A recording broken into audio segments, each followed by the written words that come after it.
Right, good evening.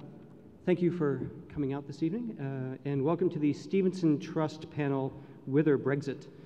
Though on my walk on the way over here this evening, given the time of year and the state of the current politics, I almost wondered if we shouldn't have called the panel In the Bleak Mid-Brexit, but whatever the title, we're especially pleased to be able to organize this panel with some of the leading people involved in the academic assessment and debate on the topic. These quick response panels that we occasionally do as part of our Stevenson Trust series are rather challenging to organize, and so I wanted to particularly recognize Dr. Karen Wright, our Stevenson Fellow, for all of her efforts in organizing not only this, but all of our Stevenson events. So thank you to Karen. Tonight's event particularly falls within the Stevenson Trust remit to address the major topics of the day and ensure that the people of Glasgow have a forum to learn, to think, to debate the major issues affecting citizenship and governance. We remain indebted to Sir Daniel Stevenson for his bequest in 1921 to establish the Stevenson Trust to help bring these events to the university. In the interest of maximizing time for the panel, I'm going to quickly introduce the chair for the evening and then turn the podium over to her. Just some quick basic notes, as we always have to note at our Stevenson events. We do record our Stevenson events. We place them on our website. Many schools like to use them, and believe it or not, actually interested members of the public not only attend these events, but even watch them again online. So you can look for that. I don't think we'll probably have it up by Christmas Eve. Sorry, if this was going to be your Boxing Day viewing, I don't think you'll have that opportunity, but we'll have it up as soon as we can.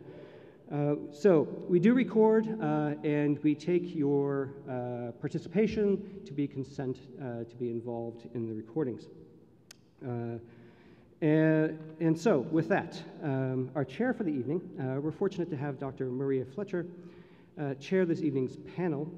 Dr. Fletcher is a senior lecturer in European law and the director of the Scottish University's Legal Network on Europe. Her research and writing focuses predominantly on EU criminal law and justice and the interface between EU citizenship and domestic immigration law.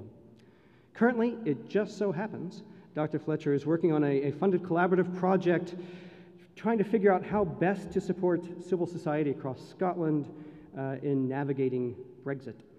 So her guidance and input, I'm sure, will be particularly welcomed this evening throughout the panel. And with that, I will just simply turn the podium over to Dr. Fletcher.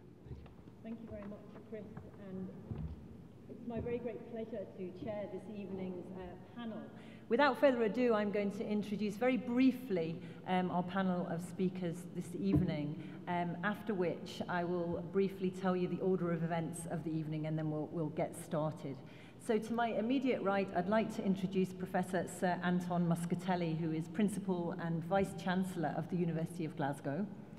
Anton also is chair of the Russell Group of leading UK universities and chair of the Scottish Government Standing Council on Europe, from where you have hot-footed it back from Edinburgh just now. To my next on the right, is Professor Sir John Curtis, who is Professor of Politics at Strathclyde University. John is a Senior Research Fellow at NatSen and Chief Commentator on the What UK Thinks EU website. And of course, he is the Honorary Stevenson Fellow here at the University of Glasgow, so welcome to him. On my immediate left, I have Dr. Kirsty Hughes, who is Director of the Scottish Centre on European Relations, which offers research and analysis of European Union developments and challenges, with a particular focus on Scotland's EU interests and policies. She's formerly a Senior Fellow at Friends of Europe, Centre for European Policy Studies, and Director of the European Programme at Chatham House.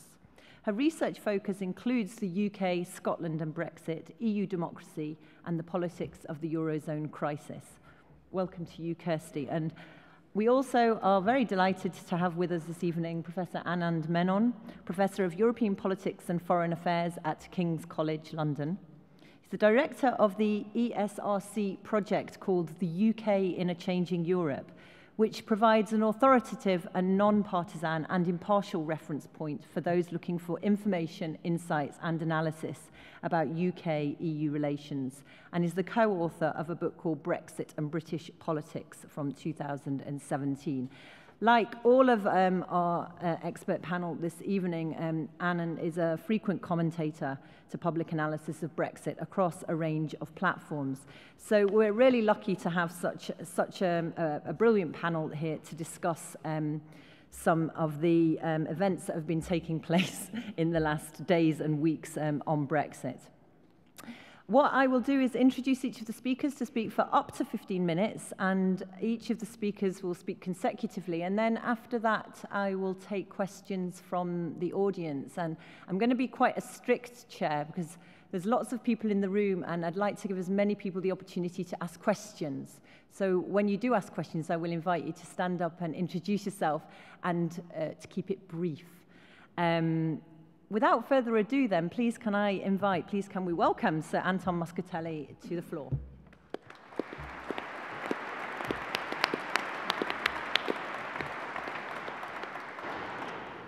Well, thank you very much, Maria, and good evening, everyone. And can I also take the opportunity to welcome you all to the university as principal for this important discussion. And in particular, I'd like to thank the Stevenson Trust for organising the event and the rest of the panel for their participation. At a time when I think the stakes for the country are so high, but the waters are so muddied by half-truth, misdirection, and almost impenetrable jargon, I think events like this are really important, ensuring that public debate is informed by the best possible evidence. But let me say at the outset, just as I did when I gave a lecture on Brexit in this hall just over 18 months ago, that although I speak as an economist and a higher education leader, I'm not a neutral observer in all of this. I do believe strongly that Brexit is a serious threat to both our economy and our social fabric. It's very appropriate that we're holding this event in a university because I think universities are a very good example of the kind of damage that Brexit can do to us. Much like society as a whole, the direct damage Brexit will inflict on the higher education sector is essentially threefold. It's economic, it's social, and it's cultural. And it goes without saying that in purely monetary terms, EU funding is, of course, crucial to our universities, as has been central to so much of the world, leading research that's undertaken here and across the UK. Already we're seeing a decline in the amount of income that's coming to the UK from the European research area, from Horizon 2020, than it otherwise would have had if the UK had continued to commit itself to the EU. And scientists are anxious about what might happen after 2021. Now, the data is a bit noisy here, but if you look at the Cordis Horizon 2020 data, and if you take a moving average, the UK share of funding has declined from about 17.5% in May 2016 to around 13% in May 2018. And Germany has overtaken the UK in terms of share of funding. France's share is getting closer. But it's not about funding alone. It's about people in terms of access to academic networks across the continent and attracting talent here to Scotland and the UK. Many of these grants have actually brought European researchers here who contribute to Scotland in so many ways. And it is so important to our sector, of course, but also to our economy and society that we can continue to attract researchers in future from Europe. What is not often understood, because people can always say, well, can't we do this in any case, even if we're outside the EU, we can set up bilateral agreements. But I don't think people understand that the European research area is a multilateral system of funding which is pretty much irreplaceable, because grants actually can be held across borders, they can be moved across borders in a way that most bilateral projects, and indeed the types of agreement that the UK has with the US, for example, simply can't. And that's why reports in the media this weekend that we're about to see a white paper on immigration post-Brexit, and the sort of reports that we're seeing that the UK wants to cut migration from the EU by as much as 80% and wants to maintain the current Tier 2 threshold on salaries, which is the minimum that you need to earn before you can come and work in the UK, at about £30,000. Now, that's very worrying, these reports, because had this threshold been in place, so many of the outstanding researchers and leaders in their field who now call Scotland their home simply wouldn't have been able to get here in the first place. And such a move, I think, would also denigrate those EU migrants who contribute so much to our country in lesser paying professions.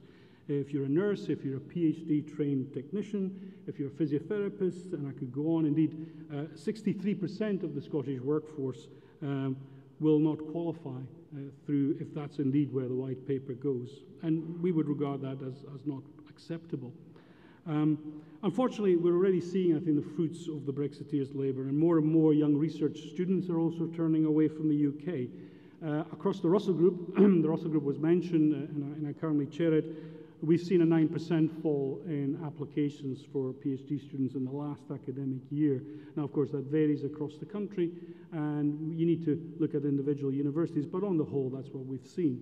We're also beginning to see a fall in applications from staff from outside the UK from the rest of the EU. And just to give you an idea of how important EU staff and students are to the fabric of our universities, take the University of Glasgow. Over 950 of our staff here are non-UK EU nationals. 21% of our academic research staff. We also have about 3,000 EU students studying in Glasgow. And these are people who, as well as enriching our campus and the culture of our city, make huge contributions to the groundbreaking research, which is a major plank of our economy. And indeed, in many sectors, and this is, I think, widely understood by the UK government as well, by the way, if you're looking at key new sectors, whether that's fintech or quantum technology or precision medicine or nanofabrication, EU nationals actually play really important roles. And it's difficult to replace them with UK-born nationals simply because of the volume of the effect it has to, and partly because the UK economy is already at full employment. So if we're really serious about our economic strategy going forward, then we really need to look at how we open our borders, not how we close our borders. And indeed, many of us have argued that going beyond free movement in the EU, we need to have a post-study work visa, post-work study visa for students from the whole world, and not just from the EU. So I think it's no exaggeration to say that our university, our city, and our country would be diminished in every way without the contribution of EU nationals. Now, if you do the calculations in terms of the economic impact of eliminating freedom of movement, eliminating the benefits, the economic benefits or reducing the economic benefits from trade, reducing some of the productivity spillovers that come from migration and that come from trade, then you're going to see an economic hit to the UK. I'm not going to reprise some of the things I said in that lecture 18 months ago about economic damage. Recently, the National Institute of Economic and Social Research have analysed the Prime Minister's deal, the one she negotiated. They suggest that the UK would see a 3.9% hit on GDP relative to staying in the EU by 2030 if we do go ahead and leave the EU with that deal. That's equivalent to over £1,000 per head in the UK. And you've seen other estimates of this, as I say, which many experts have provided. But I think regardless of what we think of the deal, regardless of what numbers there are to throw around, what graphs economists like myself can get excited by, it almost doesn't matter, because there's only one take-home fact on the deal the Prime Minister has negotiated, and that's the deal is dead. It will be resoundingly rejected by the House of Commons if and when the Prime Minister decides to pose the question. She's tonight said it's going to be the 14th of January. There's going to be a debate in the week beginning the 7th of January.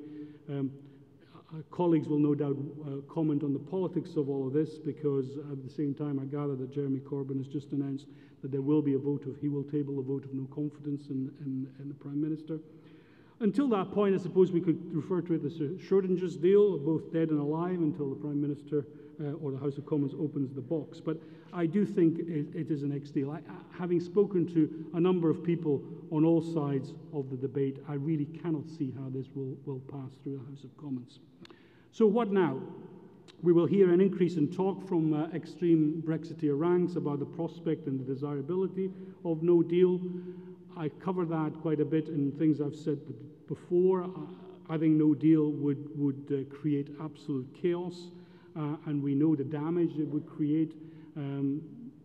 Estimates vary, but it could be anything between 8.5% and 10% of GDP by 2030 in terms of a loss relative to staying in. But it's difficult to model because actually nobody's ever been in that position. No developed economy has ever had that sort of situation where it not only crashes out of a free trade area, but it actually pretty much doesn't inherit most of the trade deals that it had with the rest of the world. But I don't want to talk too much about that. I know preparations are being made.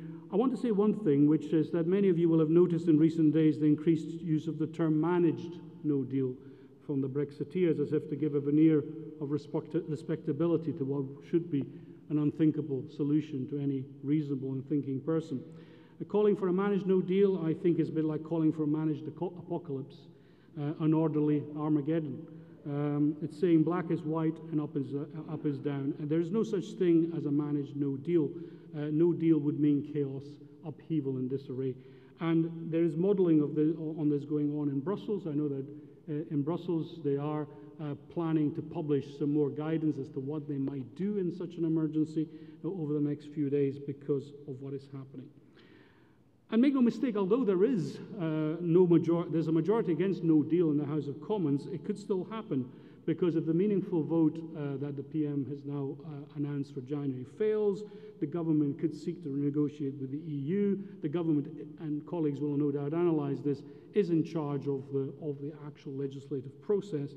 And although we know the EU will not renegotiate, the government must make a statement within 21 days, and Parliament must vote within 7 sitting days if it tries to go back to the EU. And if Parliament turns it down and Article 50 is not extended, we could end up by accident, World War I style, in a no-deal Armageddon. Now, those who would be willing, I think, to inflict this on people across the UK should at least have the courage of their convictions rather than hiding behind rhetorical tricks, which I assume sound more convincing in backroom ERG meetings than they do out here in the real world. And of course, if no deal can be avoided if MPs manage to work across the aisles of Parliament towards an alternative to the no-deal disaster. And right now, not many things are on the table. I really think there are only 2 realistic options which have been discussed. One is a Norway-style deal, and I'll come back to that. That involves accepting each of the 4 freedoms. It also involves accepting a customs union, so it's a Norway plus deal to avoid a hard border in Ireland. The second option is a people's vote with the option to continue our membership of the EU on the ballot paper. What we have to dispose of pretty quickly is that there's some better bespoke deal out there just waiting to be agreed, where a general election leads to a change of government and then a renegotiation with a different bespoke deal which currently appears.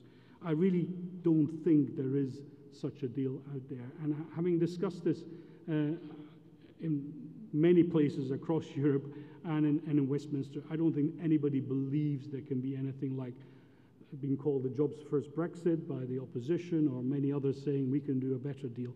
There is no deal to be had. You're either outside the single market and you need to transition to something which gets as close to a free trade agreement as possible whilst allowing for the Irish border solution, or you're inside the single market. You can't be inside and outside of the fence at the same time. So I think we have to dispose with that wishful thinking. We should also be under no illusion that the EU would tolerate any tactical extensions to Article 50. I can assure you that that's not going to happen. Frankly, the EU 27 are already so tired and so resentful that so much of their time has been wasted on Brexit when they have so many other pressing priorities that they are not going to be allowed procrastination. They would only allow an extension of Article 50 if there was a general election or if there was a referendum forthcoming. So let me briefly talk about the EEA Plus or Norway Plus style deal. At the time, 18 months ago, when I spoke to this audience, well, to an audience in this room, that was seen as the least worst of all possible Brexits, the one that would cause least damage. However, whilst it was a good solution then, it's becoming less attractive as time goes on because you have to negotiate this. You can't just automatically accede to an EFTA EEA type treaty. It would probably require 3 or 4 years of negotiation. It would probably require accepting the current withdrawal agreement and then saying in the political declaration that's where we're heading. I'm not going to waste too much time at the moment going into the details of that. Happy to answer questions. It's actually a bit complicated, even in the political declaration, how you would have to change some of that to drive towards a Norway Plus solution. But you could try to do that, and it's certainly something that the EU could welcome if they were convinced that we were actually aiming for a model which was permanent, as opposed to simply a tactical, as I say, some sort of tactical device. There is a political complexity and actually practical difficulty in trying to get to Norway Plus from where we are now. It would have been easier to do that 18 to 24 months ago. There is, of course, the other item on the table, which is the notion of a people's vote. And with Parliament at an impasse, I think there's a genuine merit in the idea of throwing the question back to the people, people who were, we shouldn't forget, sold a completely false prospectus in 2016. And there's genuine political momentum building up behind the idea. The First Minister in Scotland has thrown his support behind a people's vote. We've seen big voices coming, many ministers resigning, indeed, from the Conservative government, many people on the Labour side also advocating a people's vote. And we're even hearing people within the Cabinet, it's quite unusual that, and indeed reports that I think were absolutely accurate in the Times, Sunday Times, within 10 Downing Street itself, thinking about a people's vote.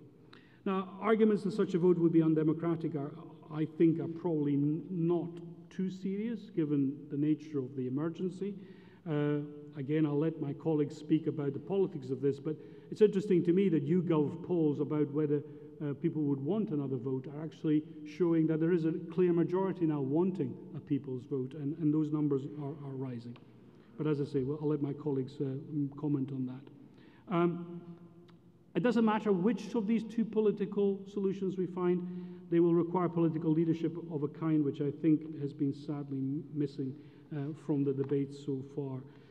I realize that this is difficult for the government. I realize it's difficult for the leader of the opposition, who's taken the line that you mustn't interrupt your enemy when she's making a mistake, but that might work well during normal political times. We're not in normal times, and I think when we're facing economic catastrophe, it really does require, I think, not only the government benches, but also the opposition benches to think about putting party political gain to one side. It's actually quite interesting to me that 65% of Labour voters apparently want a people's vote. So I think it's going to be really important for these two, only these two solutions, I think, are realistic, and these ones to be considered. I think I will stop there in a moment. I really think for the audience here, it's important for you to think of what might happen if we don't find a solution to this. Because, as I say, I think no deal is such a catastrophic outcome that we need to seriously, I think, as society, try to ensure that our politicians don't take a route that would be absolutely catastrophic and probably the worst crisis that this country has faced since 1939. And I'll stop there.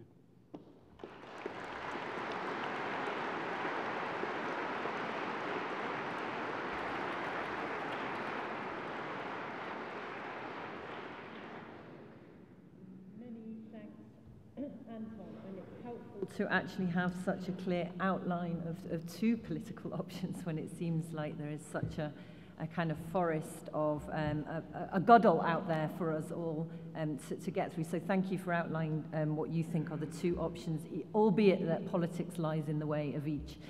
Our next speaker is Dr. Kirsty Hughes. Okay, thank you very much, and thank you to the Stevenson Trust for inviting me, and good evening, everybody. It's great to be here, even in such difficult times. And maybe by the end of all four of us, we'll have more than two options, but let's see. You know, there's been so much kind of sound and fury, certainly in the last few days, but perhaps really in the last 2.5 years, but where are we? It seems so much of the last 2.5 years has been a Groundhog Day, and even when a week ago, is it only a week ago, you know, there was meant to be a vote finally on the deal, but of course it got pulled and we went back into, we're still going round to some extent in circles. We've heard in the last couple of days that some cabinet ministers would like there to be a series of free votes in the House of Commons, indicative votes on which options they most prefer. I only caught a little bit of the strictly final, but is this, politics as strictly? The government and its MPs aren't united, they don't even agree. So perhaps, according to some Tory ministers, a free vote for MPs, but certainly from their point of view, or from most of their point of view, not the public. Of course, this afternoon, then we move on. Theresa May in the House of Commons said there would be a vote on her deal in the week of the 14th of January. Do we now agree? Do we believe her? Or might she cancel again? Corbyn this afternoon also threatened a vote of no confidence, and I pricked up my ears, of course, as you would, and I thought, instead of hesitating and delaying, is there going to be this attempt to trigger a general election? But then, of course, it turned out it was a vote of no confidence in May, not in her government. Then it appeared it had been withdrawn when she said the vote would be in the week of the 14th, and then we just shared the information amongst us as we started that apparently Corbyn has put down such a motion, but indeed it is in May, apparently not in her government. So it's this sort of chaotic shambles that passes at the moment for UK politics. The third party at Westminster, the SNP, today demanded a vote this week, but it certainly doesn't look like that is what we're going to get. It's very hard to see really what Theresa May's strategy is. If you remember, just last Thursday and Friday, she was in Brussels. This was meant to be the start of a two-stage kind of process to get the EU 27 to be reassuring about the Irish backstop and about the fact that although it's indefinite, it's not meant to hang around indefinitely. You may have noticed that didn't really go very well. Some people called it Salzburg 2, and some called it, spectacularly disastrous. And yet, having asked for their help and having in some sense still needing their help, if she's going to have another go at this vote in the middle of January, at the same time, we also hear today that Philip Hammond may be about to promise $2 billion additional spending on no-deal preparations. So this is a sort of on-off, love you, don't like you kind of May EU 27 strategy, and I think that's really not helping. As Anton said, relations are very badly damaged already. The EU 27 certainly do have plenty of other things on their plate, and this kind of degree of shambles, incompetence and division in the UK, I think both appalls and astounds, but in the end, I think this is the word Anton also used, it's very, very frustrating. And certainly I would agree. I was in Berlin a couple of weeks ago, and interestingly, if you thought the EU 27 were hoping that May's deal might go through and that then they could, in a sense, move on, that wasn't really what I was told in Berlin at all. What I was told was, we're really pleased this vote is going to happen. We didn't know at that point it wasn't going to happen, and they were absolutely set up for it to be rejected. But they just felt it was very important to get out of this Groundhog Day, that May must put her deal, that if it's going to be rejected, it's rejected, and then the process can move on, because as you all know, the clock is ticking. We are running out of time. Fortunately, in some ways, this cannot go on forever, even if at the moment it feels like, it might. So they were looking forward to it moving on. They rather thought then, but what they think 2 weeks later, I don't know, but they rather thought then it would move on, as Anton suggested again, to Norway Plus or a people's vote. Berlin a week ago at the Bundestag passed its share of unilateral laws to prepare for a no-deal scenario, and probably on Wednesday this week the European Commission is going to publish its scenarios for that, just again because it's so hard to predict how and when British politics might right itself in any sense and at least come to a decision. But certainly my Berlin interlocutors were very, very clear that there is no such thing as a managed no deal. They had just come back from an EU 27 3-hour seminar in Brussels the day before. The bits of legislation they passed in Berlin last week they estimated to be about 10% of the total. The vast majority of laws that they do need to pass to get ready for a no-deal Brexit are European laws. It's got to be handled in Brussels in a united way. And we hear today that what may be in the things that are coming out this week are some unilateral measures to try and keep planes and trains running, to give some reassurance to British citizens in EU member states, and to give some sort of time limit on that. But it will be unilateral. It won't be some managed no deal. There will, in their view, be quite a lot of chaos, and it will also be quite a big gap in terms of how the UK and EU would then relate compared to the situation we are in now. So I think it's very clear we're in a quite extraordinary and very deep political crisis. To use that old phrase, the government at best is in office and not in power. There was a rather concise question from a senior EU diplomat quoted last week, I think, in the newspapers. Is there a government in London, actually? But I think part of that deep crisis is that the opposition has also been failing. I will just try to keep you up to date on what Corbyn did or didn't even do this afternoon. And I feel that Labour has essentially failed to hold the government properly to account on Brexit and on the Brexit shambles. And part of the reason for that failure is that Labour has never made clear what sort of Brexit it wants, and since its party conference in October, it's fudged whether or not it might back down from Brexit, whether it might back a people's vote, whether there might be Remain on the agenda. And now we see today if this confidence vote has been put down, it's in May and it's not in the government. And we know as well that the public are still divided, and obviously John is going to give us some of the data on that in a minute. But a lot of the polls do put Remain ahead at the moment, maybe not by very much, but what concerns me is that whether it's 52 or 54% Remain, has very little political representation at Westminster, when the two main parties for the moment are still saying they both want Brexit in some form. So I think that's another reason why our politics is also failing. Well, I think apparently on Thursday it's 100 days to go to the 29th of March. And yet, isn't it incredible, this huge change if Brexit happens and there's still this high degree of uncertainty? Well, here's my best way to narrow it down to just two things. Well, in the end, either it happens or it doesn't. At the end, either there's a Brexit or there isn't. I very much hope there isn't. I think if there isn't to be one, it has to be through a people's vote with Remain on the ballot. I think it's very hard to overturn one referendum without another referendum. But obviously that would need two things. It would need the House of Commons to support that, and it would need an extension of Article 50. And what I notice in a lot of commentary is that everybody goes, oh, that's all right, we extend Article 50. I mean, yes, the EU won't do it just for us to carry on being a political shambles, but if we want a vote or an election.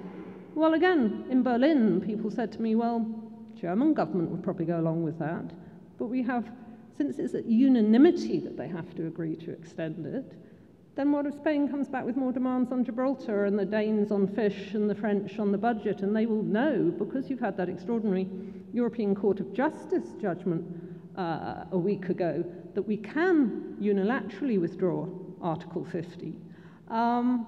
They know that it's their last chance. If we were to extend and have a people's vote, it's their point of maximum influence. So don't think that's just going to be straightforward either. But yes, we could. If we get to the worst point in March and we're facing no deal and the Commons came to its senses, it could vote at that point to revoke Article 50. But that is not a pause button. It has to be unequivocal and unconditional. So if you want to stop Brexit and you think it should be done through a people's vote, you need to be talking to the EU 27. You have to extend Article 50.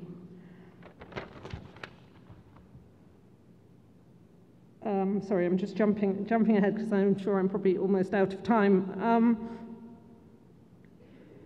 And just one other comment on those EU 27. I don't think it's even as simple as just how do you deal with demands on Gibraltar fish and budget. It's not entirely clear that all the member states want us back. It's certainly not clear that the European Commission want us back. And so on the whole, I'm reasonably optimistic that if we changed our minds, we could probably stay. But again, with this unanimity on extending Article 50, we should start showing and remembering some of the political and diplomatic skills we had maybe 10 or certainly did have 20 years ago. So either Brexit doesn't happen, or of course it happens, and we might have Brexit happening through a chaotic no deal. We might have it happening with a deal not a million miles from May's withdrawal agreement. If there's no managed no deal, then we better hope that if Brexit goes ahead, it's through some sort of deal. I'm not a fan of Norway Plus or Norway on its own. I don't think it's the least worst alternative. I think it's the least worst economically, but I think democratically, to shift to being a rule taker on trade policy, on all aspects of the single market, is probably one of the worst options. So I can't tell you which is my least worst Brexit, because I don't have a least worst Brexit. And again, my German interlocutors 2 weeks ago, they thought the political declaration left everything open. You can have a Turkey plus customs union, you can have a Canada, well, dry, I don't know how many pluses, but you can have a Canada-style free trade deal if you don't mind having a border in the Irish Sea, or you could even push Norway Plus into that. Now, if the Commons suddenly came together and said, we definitely want Norway Plus, we've got a majority for this, yes, I'm sure, given time and a bit of goodwill, they'd tweak the political declaration. But my reading of the EU 27 at the moment is they're certainly not seeing any reason to tweak the withdrawal agreement to go, if we did decide to go to that huge democratic deficit of a Norway Plus. So where do we go now, and where does my last few comments, where is Scotland in all this? I think, in a very brief summary, I think in the last 2 years what we've seen the Scottish Government do is put a lot of emphasis on devolved issues, and I think Brexit has both weakened and exposed the devolution settlement as rather weak. And the Scottish Government has also put a lot of emphasis on soft Brexit. But, crucially, that's obviously changed in the last 2 months. The SNP has come out for a people's vote. And if you notice, even just in the last week, finally, Nicola Sturgeon, Ian Blackford and others have stopped really talking about a people's soft Brexit. And they've basically said, in the face of this shambles, we need to take it back to the people. So I think they see that we're running out of road, and compared at least to the Labour opposition, I think there is more clarity there.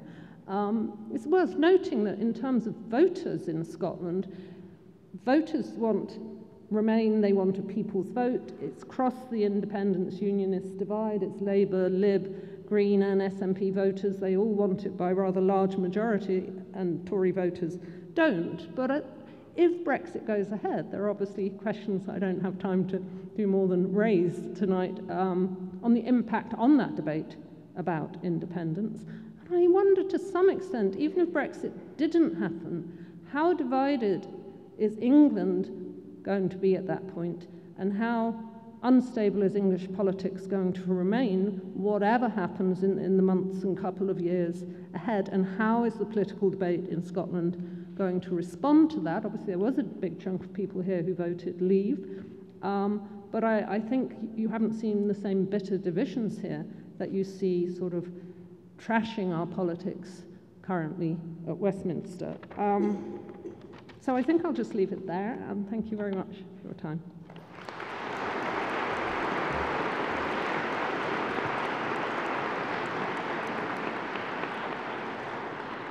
Thank you very much, Kirsty. And now over to Professor Anand Menon.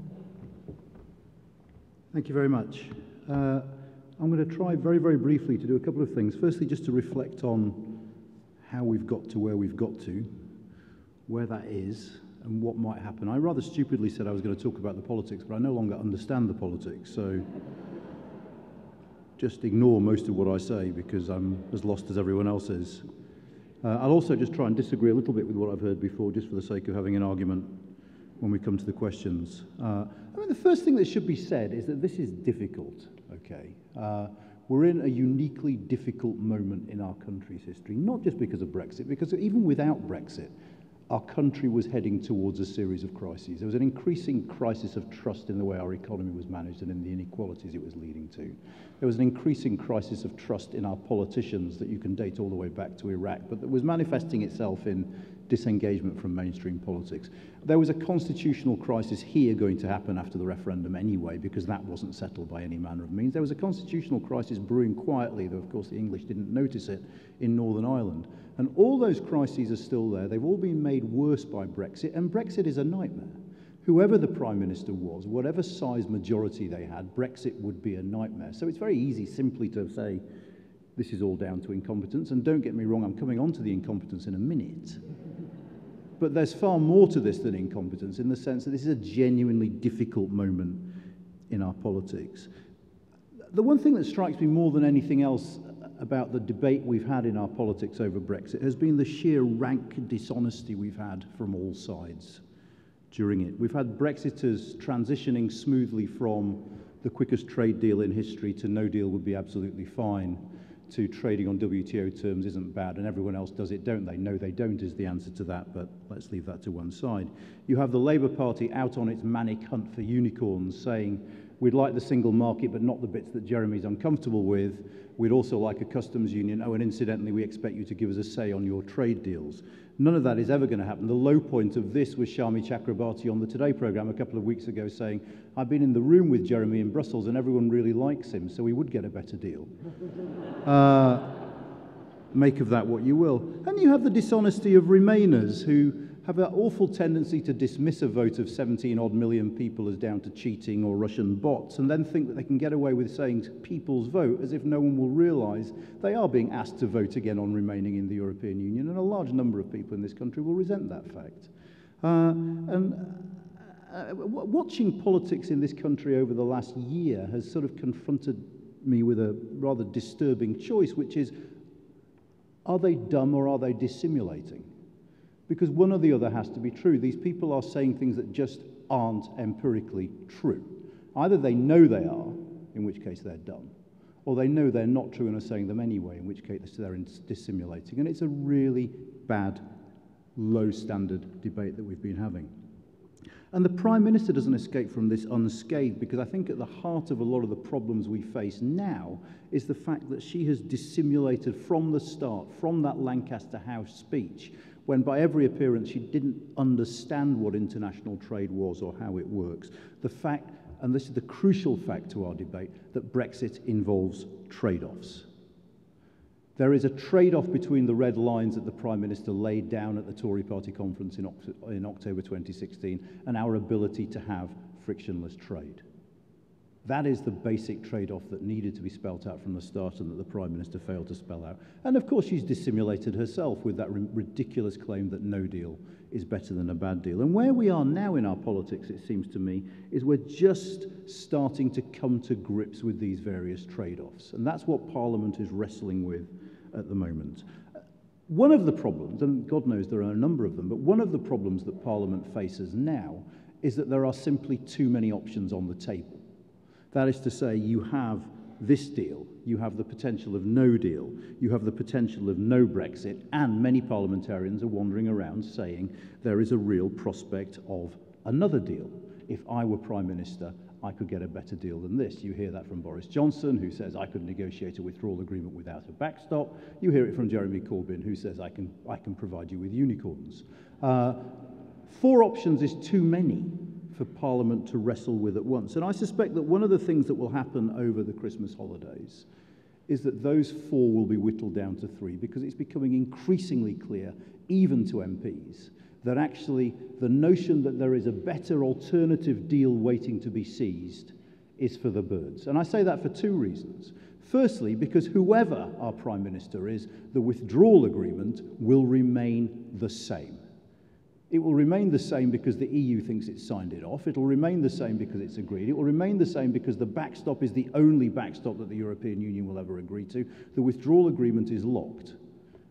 And actually, even at that point, you can pause and say, so what's the fuss about? Many of the people's concerns about this deal are about the political declaration that is political and not legal. And if you read the political declaration, it's consistent with any kind of trade deal you might hope to have.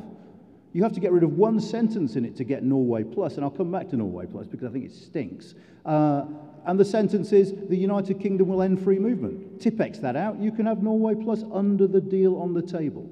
This is the only deal we are going to get. If you think we should leave the European Union, if you think we ought to, or if you want to, this is the way to do it. Let me say a couple of words on Norway now very, very quickly, because I didn't write them in my notes when I was preparing, and Anton talked about it. I think the problem with Norway is twofold. The first problem with Norway is it's a system that is, it's a very intricate, balanced system that depends on the EFTA court and not the EU court, so people can say we're free of the court of the European Union. It's a really sad fact that the EFTA court's also in Luxembourg, otherwise you could point to the fact that it was in Oslo and that would somehow feel better to us. But it's a system that ultimately relies on two sets of things. Firstly, that the EFTA countries have essentially depoliticized Europe.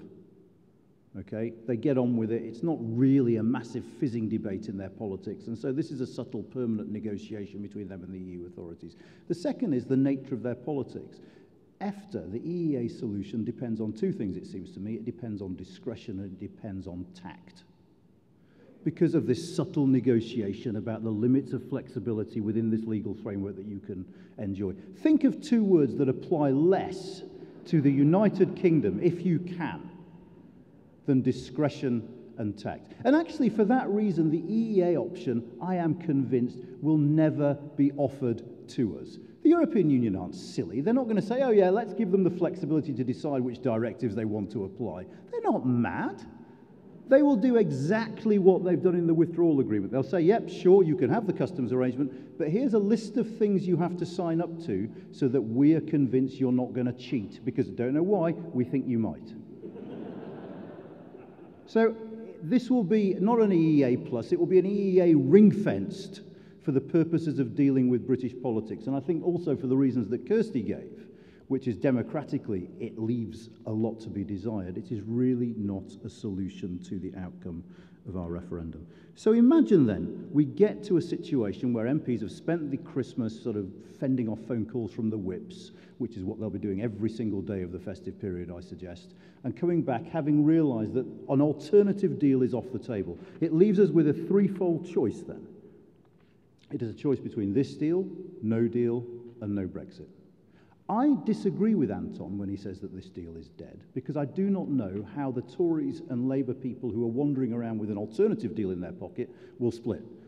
Will they split for no Brexit, or will they split for Theresa May's deal? The majority of them will split in those two ways. Very few of them will split, I think, for a no-deal Brexit. And you should bear in mind two things when you think about how they make this calculation. Firstly, the terror of the Conservatives about Jeremy Corbyn.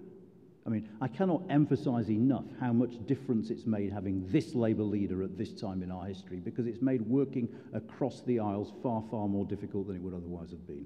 The Conservatives are united in one thing, which is that the one thing worse than anything else is John McDonnell living in Downing Street. Okay? And so that might give them pause for thought when it comes to deciding how to vote. So too might the fear of Conservatives of losing Brexit altogether. And I suspect that those two factors will push far more of them than seems apparent at the moment towards a grudging, at best, decision that actually this deal is the best way forward. And do not forget, equally on the Labour benches, the real fear on the part of both the leadership and some MPs of the prospect of a second referendum. These are the Labour MPs you never hear talking about a second referendum.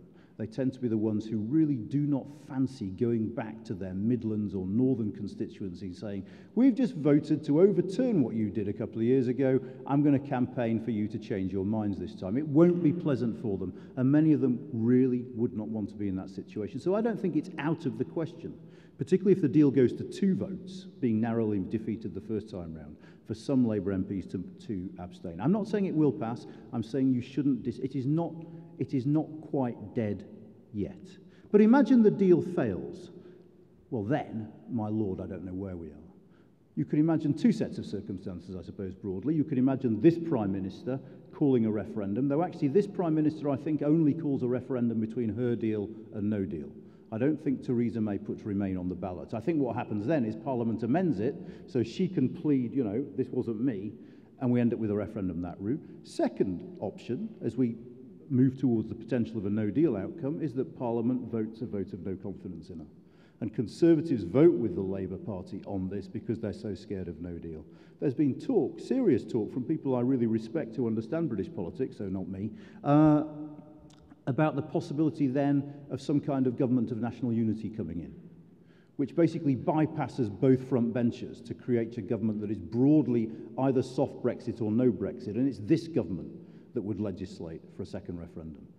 I don't think it's as likely as some people seem to be saying, simply because it breaks the back of the British party system, and that actually there's far more tribalism left in Westminster than that seems to imply, but it is certainly a possible outcome. But the happy note I have to leave you with is that we now have no good alternative, okay? One alternative is no deal. No deal is a nightmare. Let's not equivocate on this. No deal is the prospect of planes not flying, which is why the government is going to issue a notice advising people not to book foreign travel after the end of March in the event of a no-deal outcome. No deal is blockages at the ports. It is medical shortages. It is running out of Mars bars after 2 weeks. It genuinely is running out of Mars bars. I know you're all Scottish and you deep fry them, might make them keep for longer, but you will be in trouble. You have to stock up in your freezers if you want Mars bars after a no-deal outcome. And there is no managed no deal. Why? Because if we say, you know what, we've had enough, the EU aren't going to turn around and say, oh, that's a real shame, let us find ways to help mitigate the pain you feel. The EU are going to say, that's absolutely fine, give us a ring when you've got the 39 billion ready and we'll talk to you. But until you do, forget it, you can suffer. There will be no managed no deal. The second option is the Theresa May deal. Now here, as Anton says, there will be an economic hit. It's a weird deal if you're an economist because it does stuff for goods where we have a trade deficit with the European Union. It does nothing at all for services where we have a trade surplus. And the hit will be significant. But bear in mind, many leavers either are willing to take an economic hit or don't believe there will be an economic hit, and the hit that comes from Theresa May's deal will not be a cliff edge, which is a metaphor that is used far too often. If you want a metaphor for what will happen to the British economy, think of a slow puncture, all right? That is to say, our economy will continue to grow, but it won't grow as quickly as it would have done as if we'd stayed in the single market and the customs union. Most of the electorate don't read the comparative charts in the FT that track Eurozone versus UK growth. It won't be startlingly obvious. And what are the two things about a slow puncture? Firstly, it takes you a long time to notice you've got one. And secondly, by the time you've noticed you've got it, you can no longer remember where you picked it up. And I suspect, therefore, that the political impact of the economics of Theresa May's Brexit will be real, but will be far more subtle than most people say, which leaves us with the referendum. The referendum will be a referendum about faith in politics. Jacob Rees-Mogg made that abundantly clear in the Channel 4 debate the other week, which I thought, incidentally, was fantastic. I don't know if you saw it, but it was really good telly. Anyway, what he said was, this is about trust. And that will be what the campaign is about. Another referendum will be a publicly funded campaign saying your politicians are out to shaft you, which is not good for any democracy, I don't think. And remember, pre-2016, those halcyon days, the biggest fear we had about our politics was public distrust and public detachment. That will be back in spades. And don't fall for the trick that proponents of the second referendum say of, oh, well, everything will be clear this time. We'll have facts to vote on. No, we won't. We'll be voting on a fictional future in exactly the same way we did in 2016. The Leavers will be saying, we'll sign a trade deal. It's only a matter of time. It'll be fine. And there's been no economic impact so far, so what are those people complaining about? It will be a rerun of the last vote. And imagine, if you will, that referendum leads to a result which is 52-48 the other way. On a slightly lower turnout, let's make it even better than we had in 2016. Kirsty talked about Groundhog Day. That's Groundhog Day. You'll wake up again in 2012. The Tory party will be divided over Europe and bickering about it. Nigel will be back with his People's Army, probably polling in the mid-20s because you'll have an argument that they've betrayed you, and we'll be doing it all again. And that's one final point, okay? I see on social media all the time these people who are pro-EU, anti-Brexit. I'm starting to wonder whether that isn't an oxymoron. This Britain, a Britain that votes narrowly, and it almost certainly will be narrow, to remain in after a second referendum, might not be the sort of member state the European Union particularly wants to have. We will be a Britain that struggles to ever pass another EU budget, because we might not know much, but we know we give them loads of money, and probably too much, and why should we? We will be a country that is waiting to have its next referendum. We will be a country at war with itself over our membership of the European Union, and if you think that will make us a good EU member, think again. Thank you.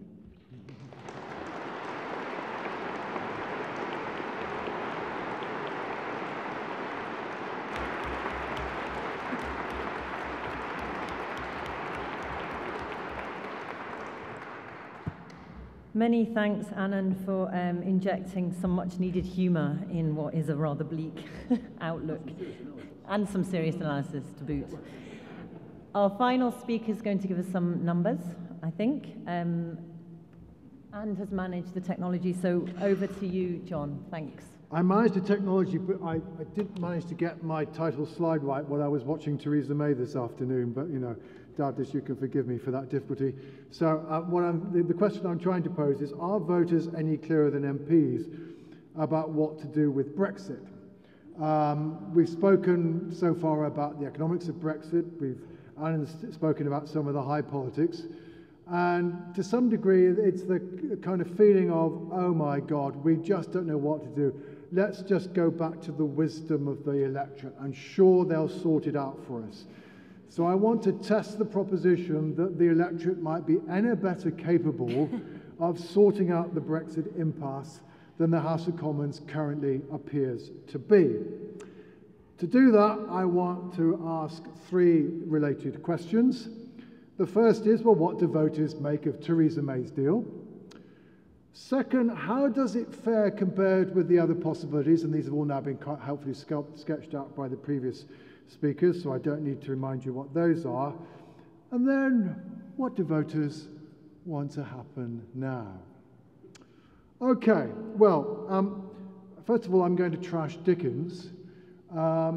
This is a slide which is based on data that ORB have been collecting over the last 2 years. I could choose you loads of them.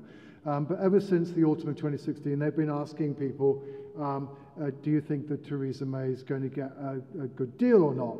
And if you're in any doubt, that green line at the top are the people who think she isn't, and the rather more diminished blue line at the bottom are those who think she isn't. You will notice that, for example, the Lancaster House speech did quite a lot of good. I mean, Anand's just had a go at it, but actually in the wake of the Lancaster House speech, people thought, maybe she's got some idea of what she's up to. Then she went for a wild walk in Wales, held a general election, lost it. People said, oh no, she doesn't know what she's up to at all. Then she issued Chequers, and boy, oh boy, Leave voters in particular, no, she really doesn't know what she's up to. And we've not really recovered from that pessimism ever since. The very last reading on the right-hand side is the first time ORB have asked, so what do you think of the deal she's got? And as you can see, actually, if you follow the track of the blue line, fewer people think she's got a good deal than than is the lowest number that we'd ever had before in terms of expectations of how many people thought she was a good deal. So she's even managed to do worse than the public were expecting. But of course, one thing, therefore, perhaps maybe this slide also tells us that maybe she never was, given the backdrop of the 2 years, ever going to get that much public approval for her deal, because we'd pretty much written what she was going to come up with anyway. Okay, well, that said, the Prime Minister, when the Brexit deal was first unveiled, said she was going to go on a grand tour of the country, and if those silly MPs couldn't see the light of day, she was going to make sure the electorate saw the light of day. I think in the end the grand tour consisted of a half day in Northern Ireland, half a day in Scotland, half a day in Wales, and why she ignored England I'm not quite sure, but there we go.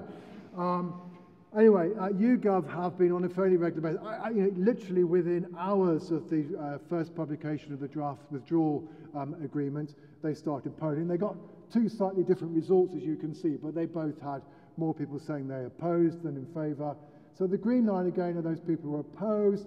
The blue line are those people who say that they support the deal. And basically, as you can see, to cut long story short, the Prime Minister's not had a great deal of success in moving us our line from our initial evaluation, which is we're not really terribly sure about this. And indeed, actually, in publishing her deal, the Prime Minister has generated a truly remarkable consensus, because this is one thing upon which both Leave and Remain voters actually agree.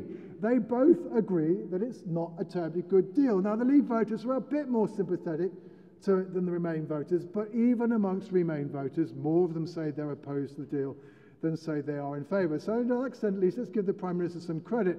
She has, at least through her compromise, managed to unite the country in opposition to her deal. You know, she would have preferred it the other way, but at least perhaps half a loaf is better than none. Now, having done that, of course, what of course you then have to realise is that the reasons as to why Leave voters and Remain voters dislike her deal are rather different from each other. Now, you begin to get a clue on this from this slide. This is where a number of polls have asked people to say, look, if you had to choose between no deal, Leave with a deal, and Remain, which would you go for? Well, Remain, unsurprisingly, comes first, though less than 50%. But also notice that not in all polls, but in most polls, the green line, which is the Brexit government deal, comes third.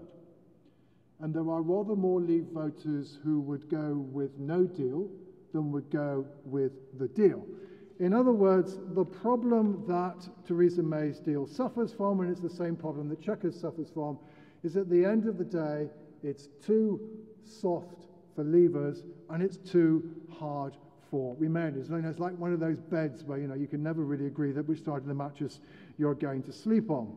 And again, if you look at some of the polls which break these people's first preferences down by whether Remain or Leave, at the end of the day, 83% of Remain voters say, my first preference is still to Remain. I hear you, Prime Minister, but I still want to stay inside the European Union. Meanwhile, you will see it varies a bit from poll to poll, but more Leave voters back going out without a deal than back the Prime Minister's deal. So at the moment, at least, you can see why Brexiteers in the House of Commons don't feel impelled to fall in behind the deal in the way that Anand thinks it would be wise for them to do so, because they hear their voters and they hear them say, no, this is a bad deal. Now, that said, however, doesn't necessarily mean that it's that unpopular if it were to be pitted against Remain. These are a couple of exercises in which the pollsters have asked not only first preference but second preference, and they've then worked out what would happen if the votes of the no deal Leavers were to be distributed. And it so happens that these two exercises were the two exercises where actually deal came second and Leave without deal came third, and so therefore those second preferences of the third place Leave without deal voters would, under the alternative vote procedure, be transferred in accordance with their second preferences. And at the end of the day, Leave voters do go, well, okay, yeah, it's better than not leaving. Indeed, in one of these exercises, the one on the right-hand side, when YouGov went through the numbers, it was 50.1 for Remain and 49.9 for Leave. And here, I think, at this point, I also then need to issue a health warning about some aspects of polling. I'm going to issue one or two aspects of the health warning about polling. There are also polling out there, and I'll put them all out there on this slide, in which people are just simply being asked, which is your first preference, Remain, deal, or no deal? And then they're being asked, and then they go on, they're asked, well, look, if you just had to choose between Remain and leaving with the deal, what would you do? And most of those polls, as you can see, have Remain quite well ahead. However, notice the number of people who, when presented with that forced choice, say, don't know. Who are they? They are disproportionately Leave supporters. So sure, there are Leave supporters who might go, oh, really, really? It means I've got to choose between between those two bad options. But at the end of the day, we know from the preferential structure of those voters that most of them at the end of the day, if they're given that choice, will probably vote for the deal. So do not presume that if we end up with a second EU referendum on Remain versus deal, that Remain will win. And I'll say a bit more about that at the moment. That said, what do the voters want to happen? Well, the truth is that voters are pretty much split about what to happen, as is everybody else. But what is also clear is that voters are relatively polarized. Which are the two most popular options on this slide? Well, the first is to leave without a deal. That's where the leavers go. And on the other side, it is to go for a referendum in which the choice is between deal and Remain. That's where the Remainers occupy. But the other options in between, there's still plenty of support for them, but they're less popular. So therefore, bear in mind, and again, trying to promote compromises, you're trying to promote compromise in a society which in many respects is polarized around two options. Still, the issue that's currently going around a great deal, and I'm sorry, Anton, here at this point I'm going to disagree with you fundamentally, is whether or not we want another referendum. There have been more questions asked about this subject, differently worded than there are possible referendums you could ever possibly devise about Brexit. And the wording on these polls matter crucially. And the truth is that the people's vote people have been engaging in a sleight of hand. I'll add them to the list of people who have been dissimulating.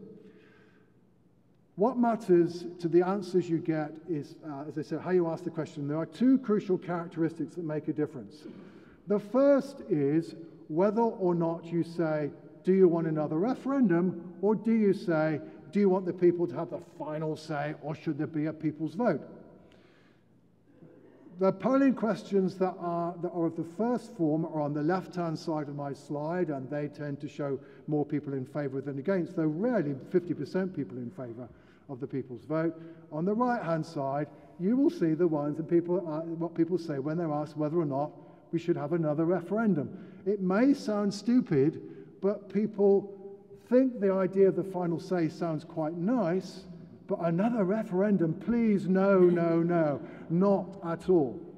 The second crucial characteristic is whether you make it clear what would be the options on the ballot paper. Most of the polling that's been done by the People's Vote campaign does not specify the options that will be on the ballot paper, and those are the kinds of polls that tend to be on the left-hand side of my slide. Once you start specifying the options, the level of support falls down. I can find you one where we call it a referendum, but we don't specify the options, and it's still just in favour. But once you call it a referendum and you make clear what the options are, actually the polling tends to find more people being against and in favour. And indeed, in truth, in any event, what is true about the People's Vote campaign so far, and has been very clearly demonstrated by a couple of our speakers this evening, is that it is a Remain project. It's around 2/3 of people are Remainers who are in favour. It's only a minority of Leavers are in favour. And the truth is that many of those who are campaigning People's Vote are absolutely upfront about saying that the aim of the exercise is to reverse Brexit.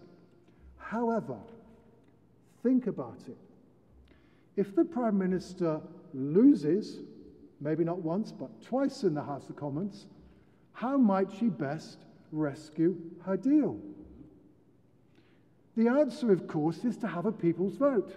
And one of the irony of the People's Vote campaigning, they're almost undoubtedly campaigning to give the Prime Minister a second chance. Now, at the moment, it seems that neither side seems to realise that this is the consequence of the People's Vote position. The Prime Minister certainly doesn't seem to have twigged that maybe actually this is her escape hatch. But meanwhile, of course, it is also true that the People's Vote campaign, insofar as their favoured option is the deal versus Remain, are in fact actually suggesting that the public should have the right to say whether they like the deal or not. And I think, frankly, the People's Vote campaign want to make any further progress, they need to repivot their campaign and actually say the aim of this exercise is not to say whether we want to reverse Brexit or not, but to say this is a referendum on whether the public wish to endorse what the Prime Minister has come up with. That might be politically much more effective.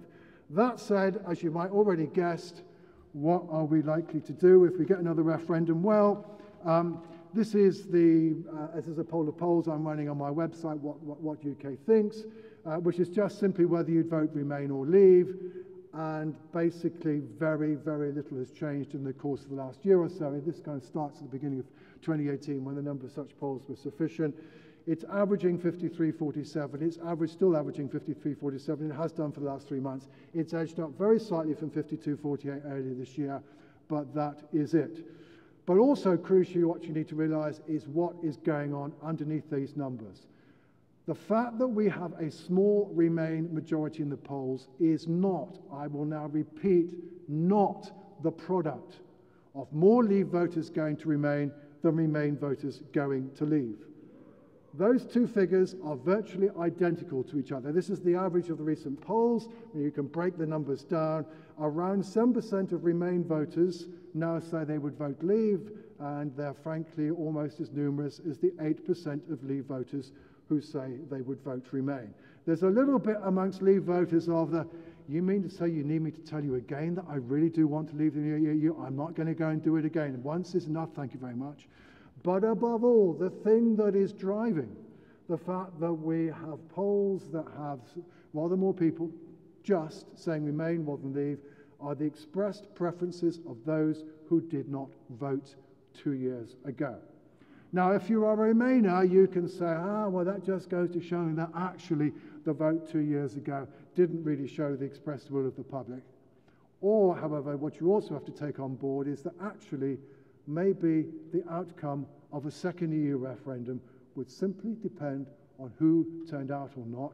And certainly any poll lead that relies on those who abstained last time has to be regarded as relatively fragile. So, does the public have any clearer idea than the House of Commons? Frankly, no. We are divided down the middle, we are polarised, and we are probably would make it just as difficult to find it just as difficult to make a decision as MPs inside the House of Commons clearly are finding it difficult at the moment.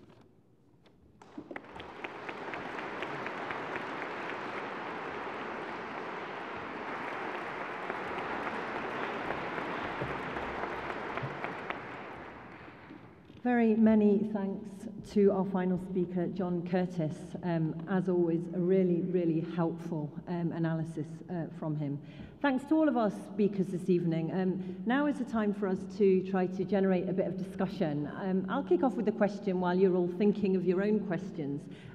But we were also hoping that the panel might question each other. It's been quite interesting, I think, to hear of the different views that have come out on the various options and the different views on the various options that have come out from our expert panelists this evening. So I would encourage questions from the panel to other panel members as well. I'll kick off with a question. Kirsty referred earlier to the Whither ruling. The European Court of Justice ruled just last week, it seems like a long time ago, but just last week, that it was possible legally to revoke the Article 50 notification. So we have legal clarity on an issue, but whether it helps to assuage the political chaos, of course, is a different matter. But I wonder if I could put to the panel whether that might be a more plausible option than going back to the people's vote, which I believe, apart from anything else, the University College London Constitution Unit has shown that a new referendum will need at least 22 weeks to organise and therefore will require us to go back to the 27 member states to agree an extension on Article 50. So could it be that we put it to our esteemed politicians to put forward a bill to actually say, okay, legally we can do this, we can stop Brexit, and actually put the onus on the politicians rather than putting it back to the people? Can I ask that? As you've just specified it, that is simply saying that the House of Commons is going to take on itself to overturn the result of the second EU referendum. I do not think that at the moment there is, at this point in time, I doubt if there are the votes in the House of Commons to do it. You know, there's only a small minority of Tory MPs who are kind of ardent Remainers, and there will be a very substantial of Labour MPs who will go, whoopsie days, you know, this is a step too far. Now, what is of course true about that judgment, and I gather that it's going back to the Court of Session later this week to see whether or not it requires Premier legislation or simply a motion of the House for it to be implemented. And again, if it's only a motion of the House, that would be easier to acquire. But anyway, assuming that what it does do is that it means that at the end of the day, if the House of Commons really is fouling up and struggling to come to some kind of decision, we at least have an ejector seat. Now, where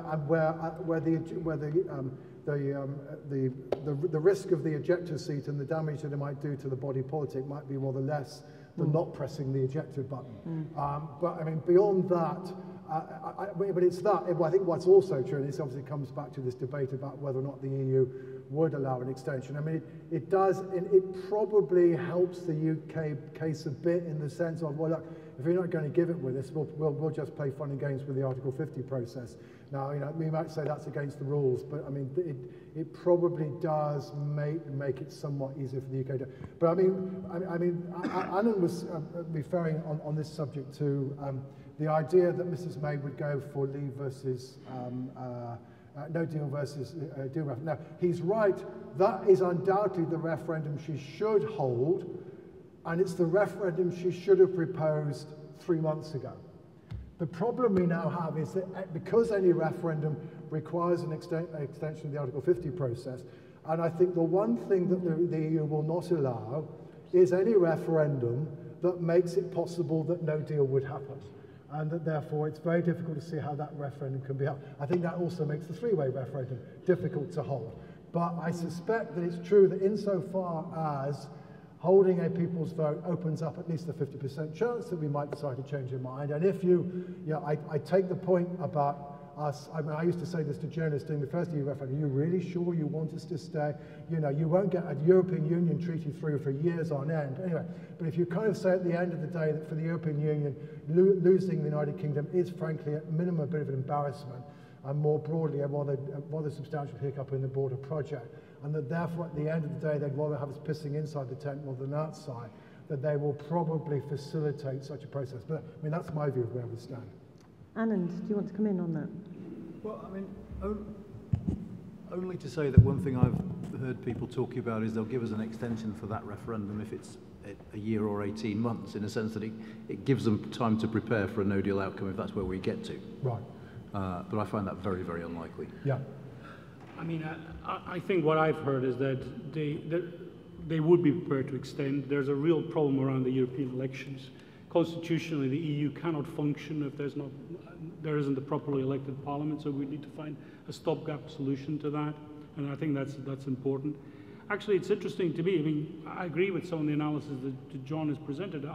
I think the way for the Prime Minister to force the ERG hand and get close to achieving what Anand was saying, which is to get the deal through, would have been to say, I'm actually going to have a referendum of Remain versus the deal.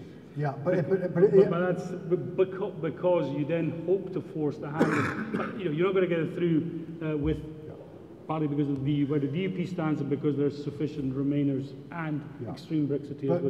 But at the end of the day, it isn't. I mean, this is where I slightly disagree with Anand. Isn't Theresa May's problem that I think Anand's absolutely right. She will get the numbers down. But one of the things that we learnt last week is that the number of people who are upset on the Tory branches is much larger than anybody realised. It is at least 117, and given that the Remainers were actually voting for her, it may well be about 40% of the Conservative Parliamentary Party who at the moment are minded to vote against. And of course, there's nothing but than safety in numbers. This is now a very large body of MPs who will get solidarity support with each other. But still, let's accept that she gets the numbers down very, very substantially. She still faces the problem that probably a significant number of, yes, it's a relatively small group, but it's still potentially decisive, of the Remainers inside the Conservative Parliamentary Party are not going to vote for the deal. And if there's still any kind of backstop, she's going to struggle to get the DUP on board. So yes, it could be much narrower than the kind of defeat by more than 100 that we might have anticipated at one point, but it's still, and given also she's upset the Kate Hoeys of this world, and even the Frank Fields of this world, the number of Labour MPs who are going to abstain or vote for the deal, you know, and Caroline Flint may strike a rather lonely character. So even if you kind of play it quite optimistically for the Prime Minister, I mean, unless she, and she's also now, the way she's played it today, she really does need to come back with Brussels with something. She's basically said, yeah, I've got something, but it isn't enough. So if she doesn't get more and she doesn't get a substantial more, she herself is almost going to be in a position of saying, look, I failed.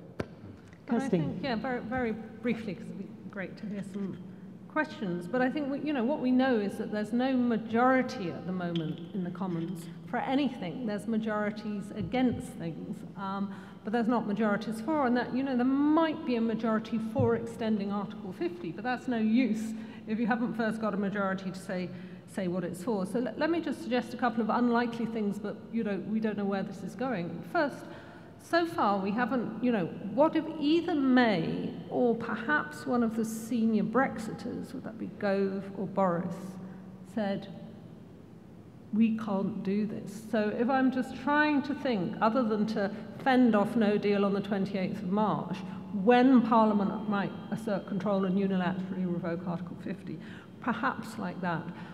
One quick comment. Now, yes, I tend to agree that probably the EU 27 would extend Article 50, but again, let's just remember our history briefly and how many times de Gaulle vetoed the UK in the 60s, and Macron is in trouble at the moment, and what I did hear in Berlin when people said not everyone wants the UK to stay, not everybody said it's France who doesn't want us to stay, but half the people I talked to did say that. No, I mean, there is no doubt we'd be darned awkward members if we go back in. I mean, we've always been pretty awkward, and we'd just be even more awkward, so that's undoubtedly fair comment. Okay, we have a few arms being raised for questions. So we've got some roving mics, I believe. So as I said before, if you could keep it very brief, because I'd really like to get in a few questions at a time. So I'm going to start with the lady at the back, just in the... Thank you very much, and then I'll come up here, thanks. Hi, my name is Linda, I work for the university. I was really interested in what Anand said about what the British people think of politicians at the moment. Before the referendum, this was a question of trust. The fact that the British electorate really do not trust politicians, and it's getting worse. So I really want to ask the panel, in that context, are you just trying to run referenda until you get the answer you want? Okay, thank you, Linda. And we had another question up here. If we just take a couple at a time, if we can keep them that brief, that would be fantastic. The gentleman in the purple. It's a question for John. Please, could you introduce yourself? Yes, my name is Patrice Fabian, an EU national. A question for John. I've been watching statistics and percentages galore like everybody else. There's always one column missing, and that's the one that says that there's those who wanted to vote but could not. And I'm talking about EU nationals and 16-year-old. Okay, thank you. And I'll take just one more in this round. There's a gentleman with the red tie and the glasses on just here. Thank you.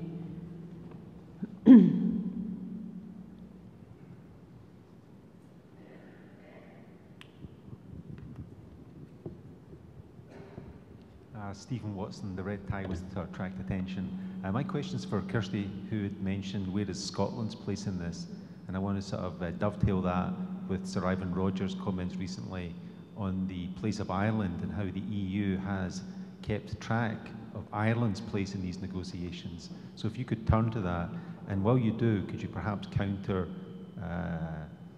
Sir Curtis's point about basically what was the statement, we are divided on this. I think Scotland is not divided on the EU, so we should be careful about who the we are, and also the other notion by Anand that there is no good option. Well, indeed for the UK perhaps there's no good option, but perhaps for Scotland there might and should be. Thank you very much, all of you. So if I could ask perhaps Anton to kick off. I think on the issue of trust, I mean, I think that's a very good point, and I think all other panelists, I mean, we shouldn't be in this position. We should actually never have had a referendum which expressed in such general terms what the options were. where promises were made, which certainly did influence, with the way people voted on what the alternatives were. I think you need, back to the point that John made, I think for us, for Parliament to revoke Article 50 without further recourse to the electorate is a really difficult thing. That would destroy trust, I think, in democracy. There needs to be some sort of electoral event, whether that's a people's vote or a general election is a matter for discussion. The problem with the general election is that actually there aren't very clear positions within the two major parties. So what would that be about unless there was a people's vote, a third referendum, whatever your nomenclature, might be simply because there's stalemate. And I have to say, as an economist, I would certainly say the no deal is something that nobody voted for. And if it's put to a vote and people do vote for that, I think people would change their mind pretty quickly, actually, within a few months of a no-deal situation. I don't think people realize just how catastrophic that would be. And I also agree, by the way, with what John said. I think what the EU's approach would be to a no-deal crashing out would be just to wait and walk, just wait and see what happens unfolds over the next four or 5 months, because it would actually be very quickly force the UK back to the negotiating table. And it's not a great position to be in, but I agree, you don't want repeated referendums, but you really don't want a situation in which you cannot have a no-deal situation. And what else is open at this point in time, unless the House of Commons finds a way through some alternative, the deal or some sort of alternative. John, would you like to address Patrice's question? Yeah, I was asked a question about the people who can't vote, EU nationals and 16 to 17-year-olds. Let me play devil's advocate. The argument in favour of having the franchise that we did in June 2016 is that is the franchise that is used for parliamentary elections, and that this is essentially an argument about whether or not the United Kingdom as if you'll allow me the nomenclature for the moment, as a state or a nation or whatever, but as a political entity is or is not willing to continue to share its sovereignty with other organisations outside the UK. And therefore one could argue that that question, which is essentially a question of legitimacy, should be addressed by the electorate of those who are responsible for voting for the Premier legislature in that entity. You would extend the franchise to 16 to 17-year-olds when we extend the franchise, and I think it is a question of when for parliamentary elections, but it hasn't happened yet. The other thing to bear in mind, of course, is that the alternative would have been to use the local government franchise, which is what was used for the referendum in Scotland, but in enfranchising EU nationals living in Scotland, living in the UK, you would have disenfranchised UK citizens living outside the UK, including those living inside the European Union, who've only been away from the UK for less than 15 years. So you pay some money, you take your choice. On the other two things, let me say, there's a lot of loose talk about us having lost trust in politicians. 2 points. One is, we lost our trust in politicians years ago. The survey research on this subject has long shown us being distrustful of politicians. It went down, it fell a cropper basically around the time of the arguments about sleaze under the Major administration, a drop from which we never really recovered. It then fell off a cliff in the wake of the MP's expensive crisis, but the damage of the MP's expensive crisis proves to be temporary, and the level of distrust in politicians is no higher now than it was 10 or 15 years ago. What is true, however, is that those who voted leave are disproportionately people who already distrust politicians. But indeed, it's because of that concern about trust, it's part of the reason why my remarks about how the People's Vote campaign badly need to reorientate and reframe their campaign. They've been so insistent on trying to put pressure on the kind of Remain inclined Labour Party that they've failed to realise that they want to make it a wider political project. They actually now need to appeal to Leave voters that this is a way of rescuing what they want from the clutches of the House of Commons, and that will be exactly the kind of populist, anti-politician rhetoric that they should be using. And I look forward to Alistair Campbell arguing that case. Finally, I mean, somebody quite rightly said, well, what do you mean by we? Fair enough, you're quite right. Scotland as a country, well, it's not evenly divided. It's divided by about 2 to 1. And of course, what is also true is that the nationalist movement in Scotland is divided over Brexit. It's divided roughly by 2-1. Nicola Sturgeon was no more successful than Jeremy Corbyn at getting SNP supporters to vote yes, and that indeed, the analysis I've done, probably a bigger explanation for the decline in SNP support between 2015 and 2017 was not the row about IndyRef 2, but that actually the SNP was losing ground heavily amongst those of the party's supporters who had voted leave in 2016, because of course one of the consequences of the Brexit debate north of the border is that it has tied the case for independence more closely to the argument for European Union membership than was previously the case, which is one of the reasons why, until relatively recently, the SNP has also been trying to engage in fudge, but has eventually stopped it. Kirsty, would you like to respond to Stephen's comments, particularly about Scotland as well?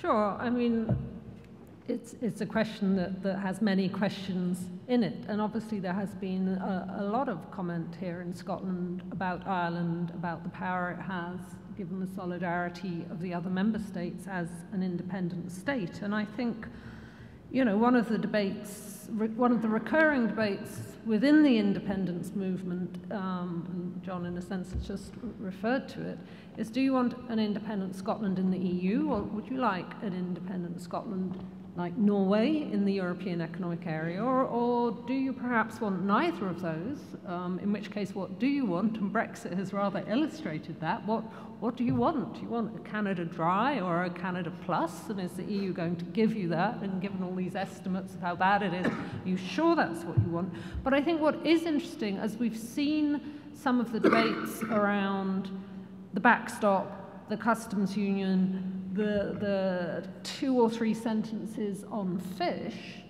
the EU is not just going to say, because they're in the EEA too, and they have to agree that the UK or Scotland, if it's independent, joins the EEA.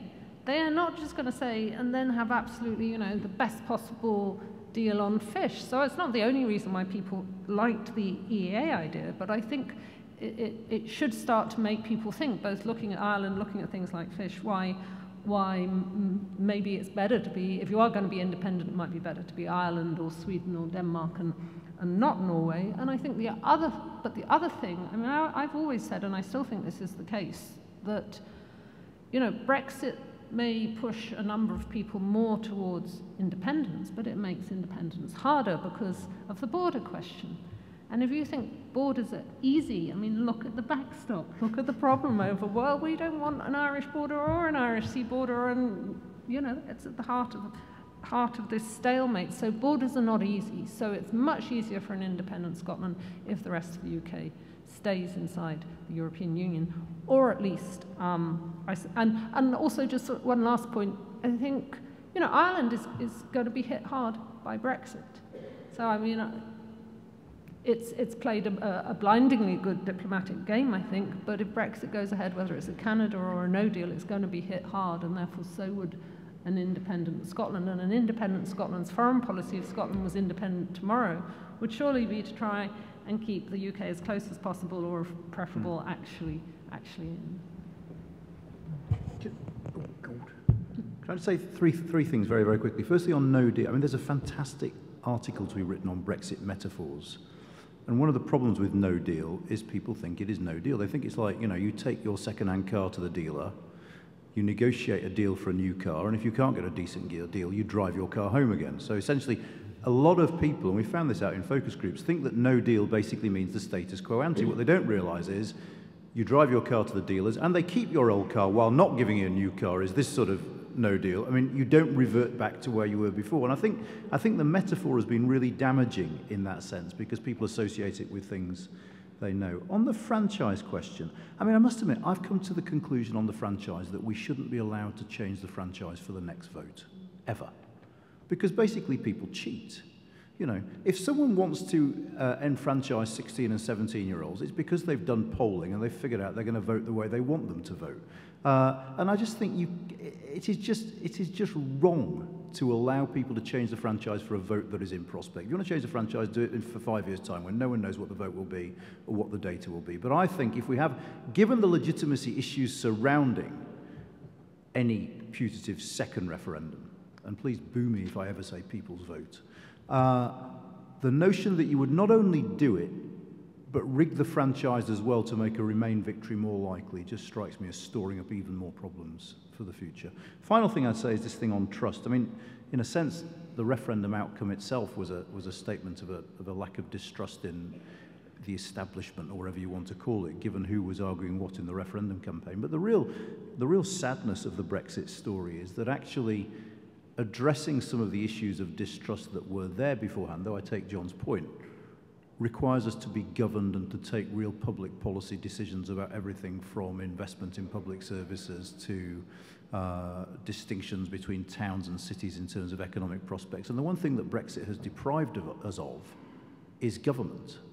Because government is so 100% taken up with doing Brexit that nothing whatsoever else is happening. And so those other policies, which actually would be required to deal with some of the underlying dissatisfaction, are no nearer being passed now than they were in 2016. Thank you. I think we've got time for one more round of quick-fire questions. So if we could keep them as brief as they were before. So I did promise the gentleman in the front, and then there's a lady with her hand up in the back there, and we'll take this gentleman in the blue jumper as well, and we'll see how short they are, and we might get one more in. Okay, the gentleman at the front here. Thank you. Thank you very much. My name is Norman MacLeod. I'd like to ask Kirsty in particular, and the panel in general, but particularly Kirsty, who mentioned when she had been in Berlin and some of our European friends saying, please can you get on with it, please can you have a vote? Now clearly if there had been a vote and the House Commons had approved what the Prime Minister had, to an extent that would have been an end of it. So obviously our friends in Berlin must also have been considering, well, have a vote please, and if House Commons doesn't accept it, and I'd be interested to know if there was any indication from these people to whom you were talking of what they would like to have happened next, or indeed to happen next, if we have a vote on the 14th of January, if it's voted down. And controversially, I might say, or do they not care because it's our fault anyway, it's we who are leaving?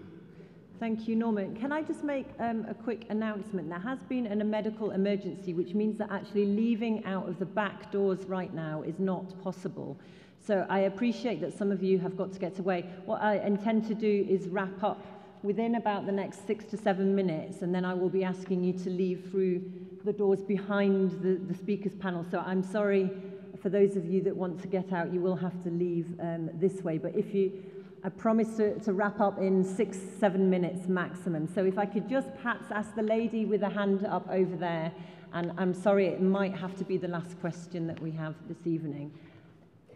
Just the lady with the hand up there. Thank you very much. Thank you. My name is Maud Bracke. I teach European history here, and I am an EU national. I would like to hear the panel members' views on the role of the media and the press. I realize this is a big question, but just really briefly, or the role not played by, or not adequately played by the media and the press in Britain, because it seems to me that one of the things that Brexit has exposed is really the inadequacy or even the unwillingness of the media, but broadly defined and across the board, the media to really adequately and expertly inform voters and inform the public as to, and I'm thinking back of the campaign, the months and the weeks leading up to the vote, really the lack of adequate information, the lack of expert information, the unwillingness often of journalists to really challenge objectively wrong information. So I just wonder whether there can be any comment on this. Thank you. Thank you. Okay, maybe seeing as though this is wrapping up, we might actually just ask each of the speakers to address each of the questions that have been asked. So I'll start with Kirsty. Okay, thanks very much. I'll be very brief. I actually think they do still care in Berlin. I mean, you know, they're appalled and frustrated. They care about Europe. And they care about what used to be a good partnership with the UK, and they have, you know, some very, very, very talented officials working night and day only on Brexit, and certainly they'd like to be able to stop doing that. What did they think might happen if the deal was rejected, which was what they expected? Yes, what did they want to happen? Well, what they expected to happen was it would go one of two ways, Norway plus or a people's vote.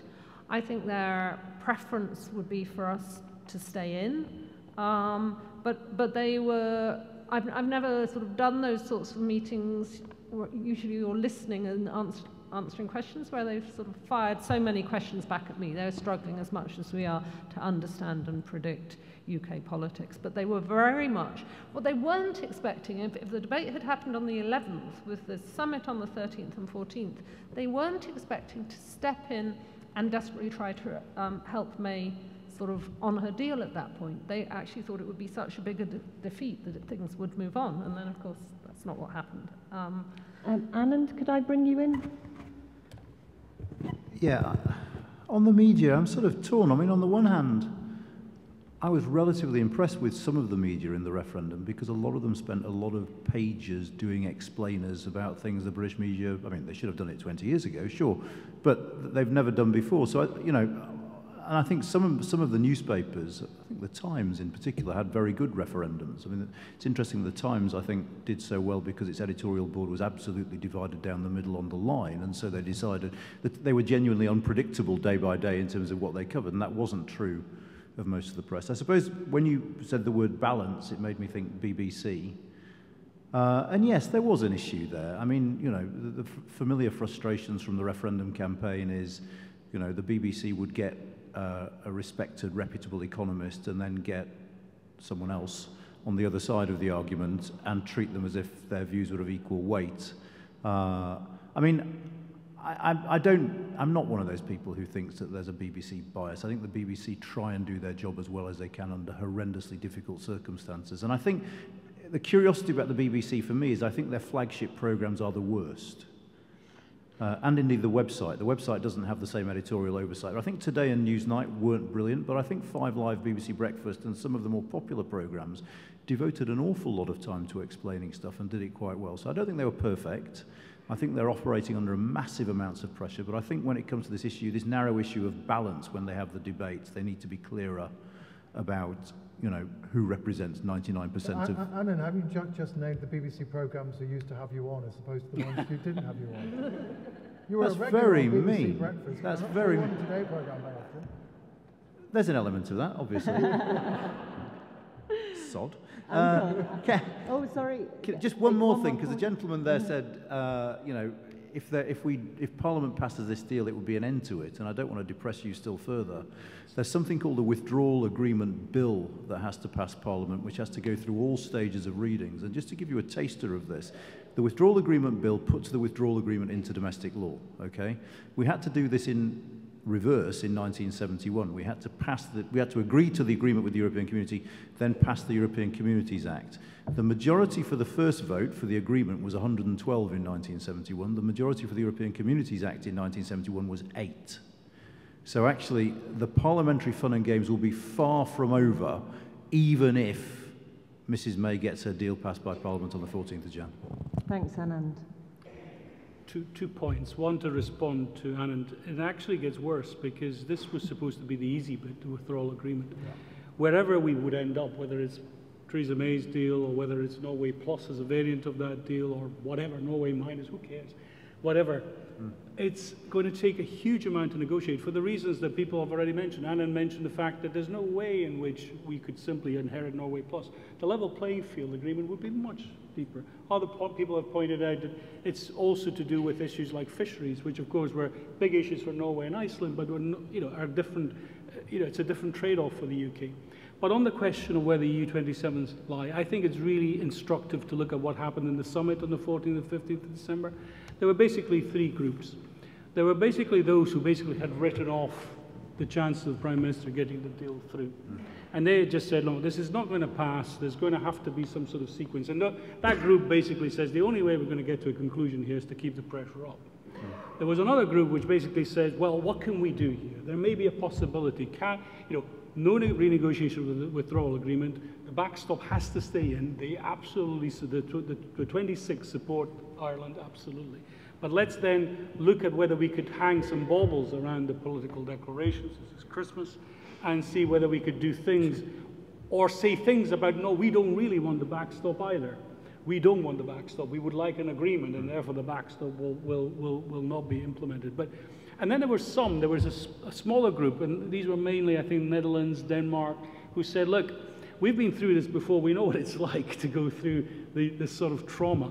But, you know, what we did was to achieve consensus at home within our own parliamentary domains, and then we tried to go to the EU and say, look, this is what we need for you to get us over the line. I said, there's no point coming here on the 13th or 14th of December when you don't know what it is you want. So the difficulty for the EU27 is that they don't know what we want collectively as a House of Commons.